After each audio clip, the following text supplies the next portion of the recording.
მე ვარ დარო ჯანჯულია, ვარ აფხაზეთიდან, დავიბადე ქალაქ სოხუმში. ომის დაწყების პერიოდისთვის ვიყავი 7 წლის, მაგრამ მიუხედავად იმ პატარა ასაკისა, მაინც ყველაფერი ძალიან კარგად მახსოვს. მახსოვს ბოლო დღეც, 28 სექტემბერს გამთენისას მე და ჩემი პატარა ძმა ჩვენმა მშობლებმა გაგვაღვიძეს სასტრაფო წესით და გარეთ რომ გამოვიდე ეზოში, სახლთან იდგა ძალიან დიდი ბორტიანი მანქანა, რომელსაც მხოლოდ ქალები და ბავშვები ისხდნენ. მაშინ კი წარმოდგენა არ ქონდა რომ ბოლო დღე იყო ჩვენ სახლში ყოფნის. ანერვიულდი. ჩემს მას ჭიშკართან გარი ველოსიპედი წამოყვანა უნდა, მაგრამ იქ ველოსიპედის და პირადი ნივთების კი არა, მხოლოდ ბავშვები და ქალები და ეს იყო ბოლო დღე ჩვენ სახლში ყოფნის.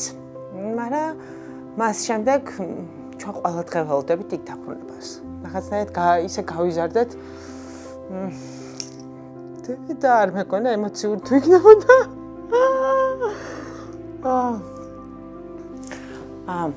რაღაც ისე გავიზარდეთ, რომ აფხაზეთის გარეშე ჩვენი ყოფა არ ყოფილა.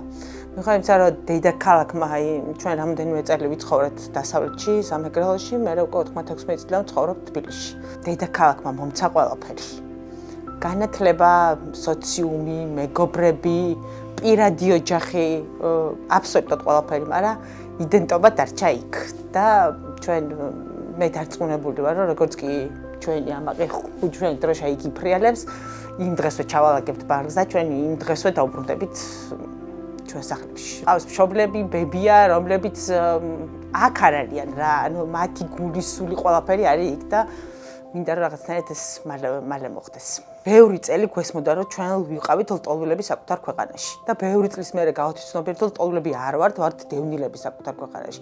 დამკვიდრებისთვის ძალიან ბევრი შრომა მოგვიწია. ყოველდღიურად მოგვიწია 100 მაგათ და 10 მაგათ მეტი შრომის გაწევა იმისთვის რომ ჩვენ დაგვემტკიცებინა რომ ჩვენ ღირსეულად ვიყავით აქ, ჩვენ ვიყავით ამ ქვეყნის მოქალაქეები და ჩვენი ნებით არ დაგვიტოლებია იქაურობა რა. ჩვენ ანუ სხვა დროშის ქვეშ იქ ვერ გავჩერდებოდით რა და ჩვენ ვერ დავბრუნდებოდით იქ. როგორც კი აფრიალდება იქ ჩვენი ხუჭვრიანი დროშა, როგორც კი აღდგება იქ ჩვენი ტერიტორიული მთლიანობა, ჩვენ იქ აუცილებლად დავბრუნდებით. პროფესიით ჟურნალისტი ვარ, თუმცა ჩემი პროფესიით ძალიან ცოტა ხანი ვიმუშავე და ბოლო 12 წელია უკვე საფინანსო სექტორში მოღვაწეობ და ჩემი ყოველდღიური საქმიანობა არის ფინანსური ოპერაციები, ასე ვთქვათ.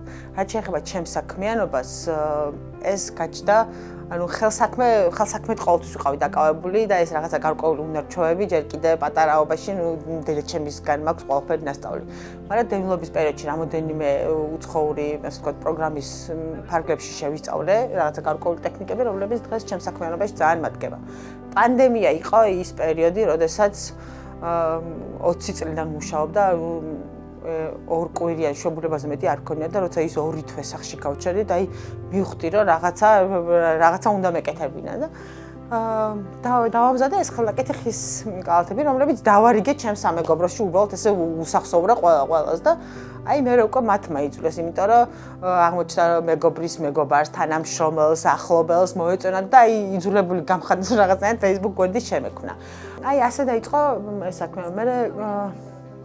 მე მოვხვდი აფხაზეთის სავაჭრო სამრეწველო პალატის დევნილთა ძალიან დიდ გუნდში, მე ვიტყოდი ოჯახში და თუ კი როგორც წარმატებას მივაღწია, ზუსტად ამ ორგანიზაციის დამსახურება არა, იმიტომ რომ მართლა თვიდან თვემდე, ეხლა უბრალოდ ძალიან რთული პერიოდია ქვეყანაში, თვიდან თვემდე იგეგმება ძალიან ბევრი აქტივობა დევნილების მიმართულებით და მე როგორც მეწარმემ თუ რაღაცა წინ გადადგმული ნაბიჯები მაქვს ამ ორგანიზაციის დამსახურება მთლიანად 2024 წელი ძალიან კარგი წელი იყო ამ მხრივ, იმიტომ რომ მათგან და სამინისტროსგან ეს სერტიფიკატის განვითარებაზე ორიენტირებული მეწარმეობისთვის გადმომეცა საკერავე მანქანები წლის ბოლოს და გეგმავთ უკვე რომ ასორტიმენტი გავაფართოვოთ, ჩანთები და გარკვეული სხვა ნივთები უკვე ჩაუშვათ წარმოებაში. მე ბიჭოლა აფხაზი მყავს.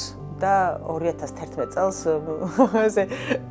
სახლიდან გავიპარე, ასე ვთქვათ, ჩემს მშობლებს ვუთხარი რომ მივდიოდი ანაკლიაში და წავედი აფხაზეთში. ბიცოლა ჩემი იქ დავხვდა და გადავედი და ჩვენ სახლთან ჩავიარეთ კიდეც, ანუ იმ სახლთან სადაც ცხოვრობდით და იქ ხა რუსები ცხოვრობენ და ეზოში რაღაცა მანქანას რიცხავდნენ, რაღაცა ძალიან ისეთი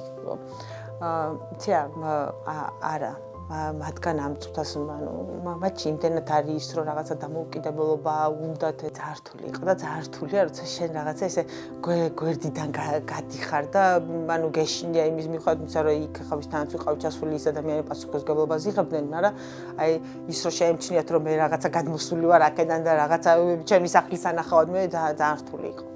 უბრალოდ ესე კადრივით გავიარე ჩემს სახლთან. პალატა არის დევნილთა ძალიან დიდი ოჯახი, რომლებიც ერთმანეთს ძალიან გულს შემატკივრებთ. ჩვენ გვაქვს ერთგვარი ჩატი, სადაც ერთმანეთის პროდუქციას, ერთმანეთის გვერდებს, მუდმივად ერთმანეთს ვეხმარებით ყველანი. არ ვიცი რაღაცნაირად როგორ მოახერხა ამ ორგანიზაციამ ეს, მაგრამ იქ ძალიან ბევრი დევნილი მეწარმეა, რომ ჩვენ მართლა ერთი ოჯახი ვართ რა. ერთმანეთის გამოფენებს დავდივართ, ერთმანეთს გულს შემატკივრობთ, ერთმანეთის პროდუქტებს ვიძენთ, მეც აი ძალიან პირველ რიგში საჩუქარს ვეძებ, პირველ რიგში ვეძებ ჩემს მეწარმეებში არსებულ პროდუქტებს და პირველ რიგში მათზე ვაკეთებ აქცენტს და ასე ისინიც ასე არიან. მარტო მე კი არა, ისინიც ასე არიან და მე ვფიქრობ, რომ ასეთი დახმარებებით ერთმანეთის კარგი საქმეები კეთდება. თავარი რაც მინდა რომ გავაკეთო, ეს არის სახელოსნო, რომელშიც ნივთებს უკვე ვაგროვებ, სადაც რამოდენიმე მიმართულება იქნება ადაპტირებული, იქნება შოურუმი, ჩვენი დევნილი მეწარმეები, არა მხოლოდ ჩემი, არამედ ჩვენი დევნილი მეწარმეების პროდუქციის გაყიდვა, სადაც იქნება მასტერკლასები და საკმაოდ კარგი განათლება მაქვს ფლორისტიკის და დიზაინის მიმართულებით და მინდა რომ ყვავილების სალონიც გავაკეთო და ასე რომ ეს სახელოსნო მინდა რომ რაღაცნაირად ესე შევკრა. შერიგებისკენ გადადგმული ნაბიჯი უნდა იყოს გათვითცნობიერება და იმ გაუცხოების შევსება, რაც ამდენმა წელმა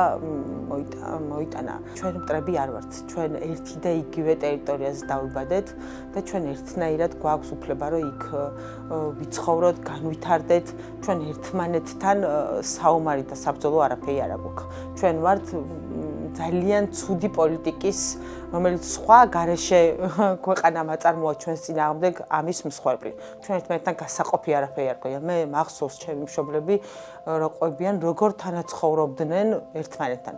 ამიტომ მე მინდა რომ რაღაცნაირად ეს პროპაგანდა რაღაცნაირად დასამარდეს ერთხელ და სამუდამოდ და ჩვენ დაუბრუნდეთ ჩვენ სახლებში.